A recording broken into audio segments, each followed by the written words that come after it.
Welcome to Business Outlook, a podcast by the Albuquerque Journal where we focus on 4 revolving themes: real estate, small business, emerging leaders, and technology. CNM is truly one college with infinite possibilities in tech and data sciences. CNM offers programs where everyone can learn about software, apps, or how to build websites. You can also choose from AI programs and machine learning, the Internet of Things, and so much more. CNM, one college, infinite possibilities, and a proud sponsor of the Albuquerque Journal's Business Outlook. Hi, welcome back to the Albuquerque Journal's Business Outlook podcast. I'm Ryan Boetel. Today's Outlook is on leadership. And my guest today is Joy Forehand. She is the Vice President of Workforce and Community. She's Vice President of the Workforce and Community Success Division at Central New Mexico Community College, which is our sponsor of this podcast. Joy, thanks for coming on today. Yes, thank you. Thank you for having us today. So we wanted to talk about this Workforce and Community Success Division, which CNM started in 2021, and you've been in charge since July 1. Take us back. Why was it important to create this division? The division was created under a reorganization with the vision of our governing board and President Hartzler. And there were a lot of different pieces that moved within the college, but one of them was the creation of Workforce and Community Success. I think it was a great opportunity as part of their vision to really have a hub of really key activities that have existed at CNM and TVI as well for decades. So some of those key activities being employer engagement and industry partnerships, definitely our community partnerships, our P20, so our preschool through higher ed partnerships are within the division as well. And then a big focus on our learners and our students and all the workforce services that we can offer them. The division's unique in that we serve as the central point of contact for those key activities. So for instance, for employers, and seeing how they can engage with the college and Ingenuity and our foundation, we can serve as that really quick contact. The college is so big and so many different faculty and staff across the board, it can be a little challenging to be able to know where to start. And so the division serves as that really great hub. Yeah, because I don't know if people really fully understand or appreciate just how big of an operation we're talking about this is. I mean, workforce development, can you tell us what's the bridge between workforce development and just overall economic development in a community? How does what CNM's doing, training learners, benefit just our community in Albuquerque and New Mexico as a whole? I think we serve a really big piece of that for our local economy in really helping connect learners to their career goals and their personal goals. So they may come to the college seeking a personal growth opportunity or community enrichment, or they may be looking for a career or workforce path, whether it's through one of our programs that can really put them to work very quickly, or they're on a longer path and looking to transfer into a 4-year university. And so we offer that flexibility for the learners. And then for the broader economy, too, I think our partnerships with local economic development entities and the state economic development department, and as well as all of our employer and industry relationships, is really listening to what's in demand, what's changing as far as the industry needs and skills and competencies that are coming. And then overall, some of the career opportunities and the career pathways that may be available to people that they don't even know. So we have a really key role in connecting all of that is going in the local economy to all of the learners that are coming to us for those opportunities. Yeah, because it seems to me like it's almost like you're in a leadership role at CNM in how do we bridge the gap between what we're teaching our students and what do local industries and businesses need. Is that basically in a nutshell, that's what you do? Definitely. So that what we're teaching through some of our academic programming and then our workforce training programming is relevant. So when our learners leave and they graduate and they complete, they can apply all of that skills and knowledge and experience right there on the job. And what are the key things that you're looking at when it comes to knowing when to build a long-term partnership between CNM and these industries? How do you want to make sure that you're providing a valid curriculum that's going to benefit these partners that partnerships that you're forming? I think that's through very regular and consistent communication and partnership with employers and industry. And I think that's where our division can really help in those connections across the college and making sure that those partnerships are ongoing. And that communication continues in a variety of different ways. So there is a really long-term partnership and relationship established. So employers can engage with us and provide input into curriculum and program development and to what skills and competencies they want to see coming out of the college and from our learners. They can come to us for recruitment and hiring needs. And so we get a lot of feedback as far as what they're looking for and what they're hiring for candidates. And then we can do very specialized things. We can look if they have a really specific need for training or for upskilling within their company or their industry. We can also look at customized training options, which are really fast, and we're able to really tailor those. So there's a whole variety of business services that the college can provide, and I think that really helps ensure some of these long-term partnerships as well, and helps us be more responsive. Yeah. And maybe we can take a step back, because I don't know if people fully understand. When we're talking about the CNM Enterprise, you kind of describe it as CNM has its academic side and the workforce training side. Can you just kind of tell us how those are different and how they're also the same in some ways? Definitely. So at CNM, we have our 7 academic schools. And so those range everything for those transfer pathways. So like our traditional liberal arts programs, some of our math and science programs that transfer into the 4-year universities and those longer educational paths. And then we have some schools that are focused on our skilled trades, our allied health programs, our business programs, and those are the traditional academic programs. So we have most of which lead to an associate's degree, but we do have some really creative programming on that side too, to where we have stackable certificates as you're working towards your associates. Yeah. So that's the college side. That's the traditional academic side. And then through CNM Ingenuity, we have our workforce training programs. So these are really skill-based programs, and they've led in that work, not the traditional for academic credit programs, but really based on a lot of industry need and is really industry-driven on that side. The sides are not separate, though. So we have our workforce training arm through Ingenuity, and then we have our traditional academic programs through the schools. And there are ties between both of those entities for our learners. And so if a learner starts in a workforce training program, we do have the ability to really count some credits that they've done on that workforce side if they want to come back and do an associate's. Yeah. So it ties together as well. And you talked about how important it is to have those partnerships with employers so that the curriculum that you're providing your learners is valid and leads to jobs.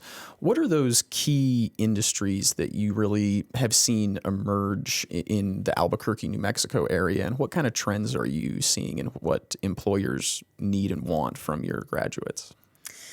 I think there's a few that we can definitely highlight, advanced manufacturing being one, with all of the support that we've had from General Mills and Intel and Amazon and others to build up programs like mechatronics and industrial automation.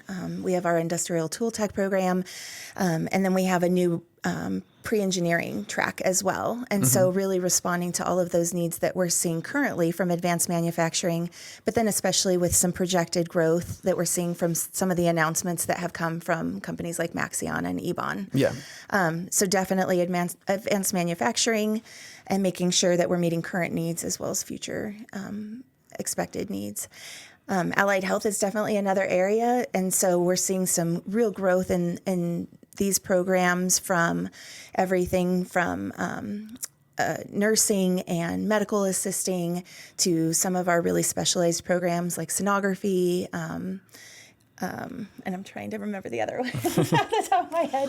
I have all of the acronyms in my head. I apologize. Oh, yeah. That can happen. The acronyms. Yeah.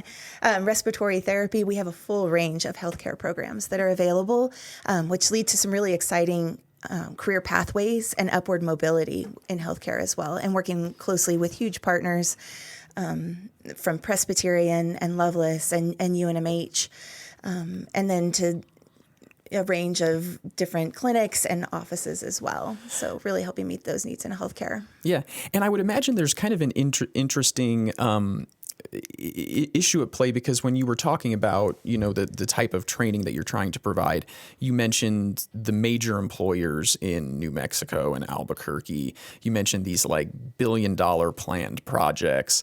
But some of those needs are also needed by small Albuquerque startups with like 5 or 6 people working and trying to bring in a concept to market. How do you walk the line between supporting what an employer wants and just picking what the industries that are going to be important? Because you have your employer's need, and then just what a general industry needs. And I think CNM in some ways tries to serve both, right? Definitely. And I think it's a balance. Being able to really, like you said, listen to the broad industry needs, but then we serve all employers who come to us as well. And that's where the Division of Workforce and Community Success can really help with all of those connections across the college.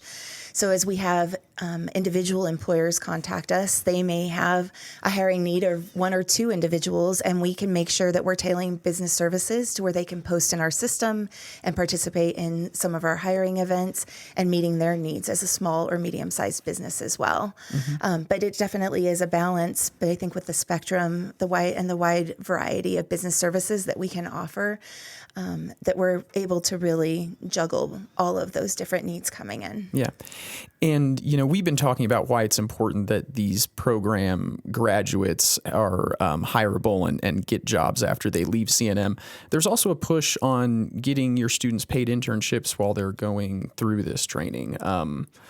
Why is it important that you want to support paid internships as opposed to the unpaid internships that, some people just can't, because of their life situation, participate in? Yeah, I think there has been really exciting movement in this area by CNM. Unpaid internships have long been a tradition of higher education and colleges, but we have quickly moved away from that to paid internship opportunities in order to open up those to students, like you said, that can't afford to take an unpaid experience.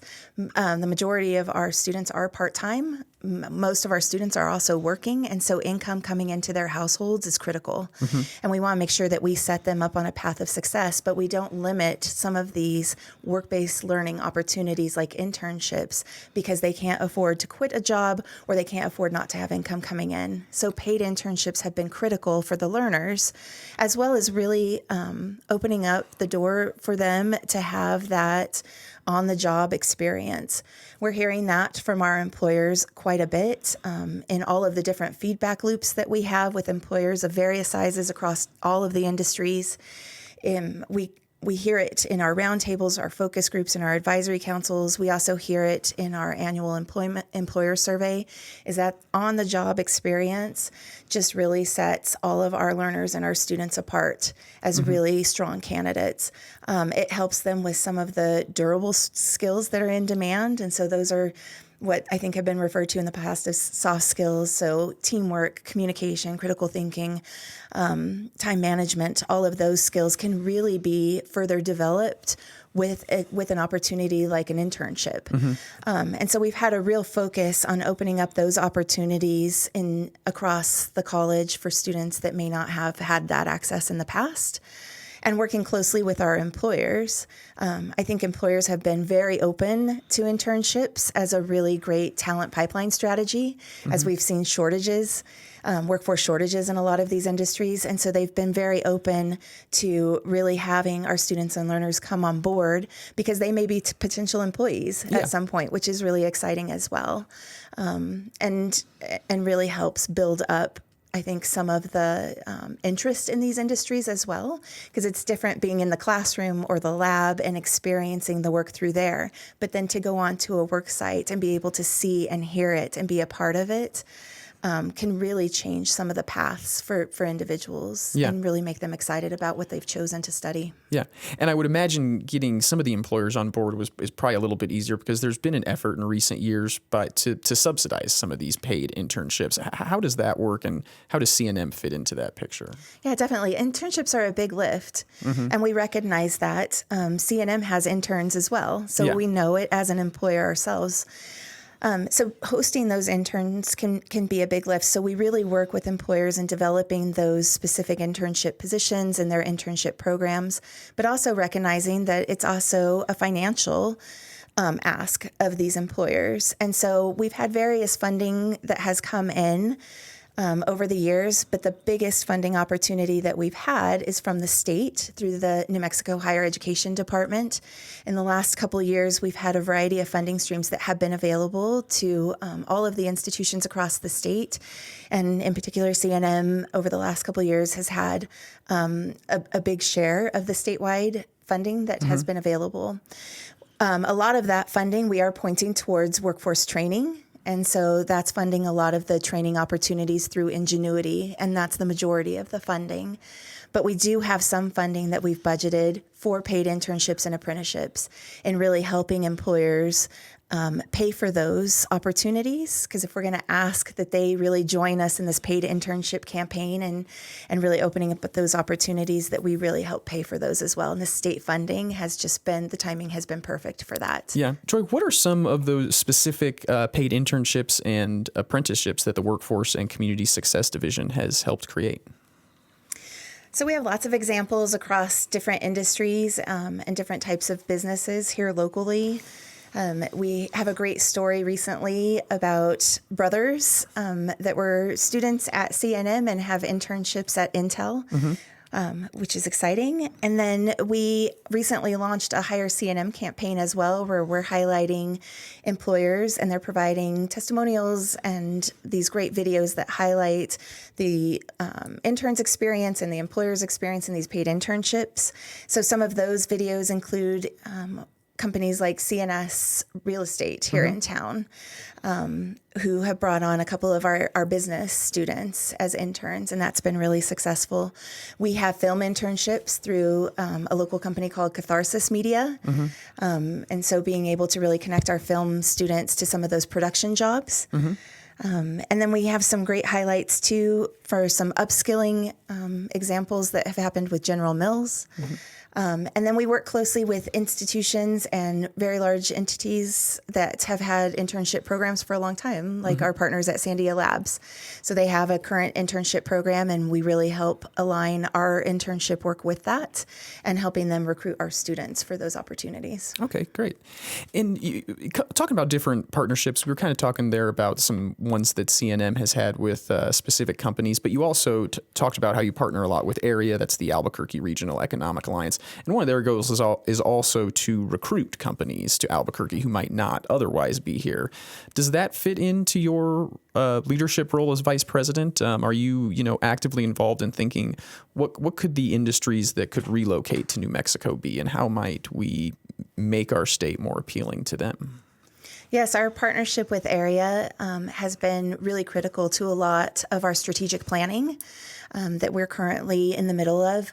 AREA really helps bring us to the table for those economic development discussions. And as we have new companies coming in with site selectors and those companies are visiting Albuquerque, they've been really great about bringing CNM to the table to talk about what the current workforce looks like, how some of our programming and our programs are responding to the industries that we have here, and then how we can really help and support those industries and those companies coming in, and some of the things that we can provide as far as building up our programs, recruiting, providing a lot of career exploration opportunities for some of the industries coming in as well. So it's really great to be at the table and brainstorming with them of how we can contribute and be responsive to those needs. And all this is being done in an effort to improve the New Mexico and Albuquerque economy, to create more opportunities for the people in our state. How would, as somebody in your position, we'll say in 60 seconds or less, what do you think is the best selling point for New Mexico?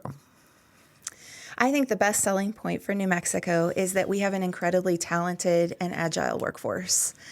And I think that there's a lot of opportunities within programs and funding that we can do to enhance that, but that we have a lot of flexibility in how we can respond to changing industries and emerging industries, and then really supporting all of our local businesses as well. Do you like red or green chili? Oh, I would have to say Christmas. Christmas, It's okay. pretty much both. It's a safe bet for me. I usually get Christmas when I try something for the first time, and then I kind of pick a side if I can.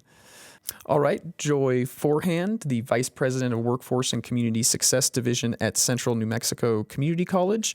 Thank you so much for being our guest today, and thanks to CNM for sponsoring our Business Outlook podcast. Yes, and thank you to you, and thank you as well, and to the Journal for this opportunity to be able to share some of the things that we're doing at the college and all of our exciting workforce initiatives. Okay, great. Thanks for being on, Joy. Thanks. Thank you for joining us. You can find this episode and all our podcasts on the Albuquerque Journal website, abqjournal.com, as well as on YouTube, iTunes, Spotify, and SoundCloud. If you enjoy our podcasts, please like and subscribe, and consider becoming a digital subscriber to the Albuquerque Journal to help us continue to bring you more content like this. See the show notes for a discount on a digital subscription. Thank you for supporting the Albuquerque Journal, New Mexico's leading local news source.